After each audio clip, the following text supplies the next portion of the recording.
In front of me is POCO F8 Ultra, and today I would like to show you how you can rename it.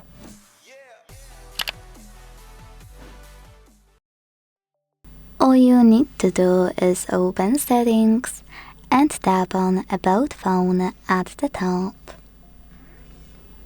Then hit the device name over here, and finally type in whatever you want to, like Sunny. When you finished, make sure to tap on this checkmark at the top right corner to save your changes.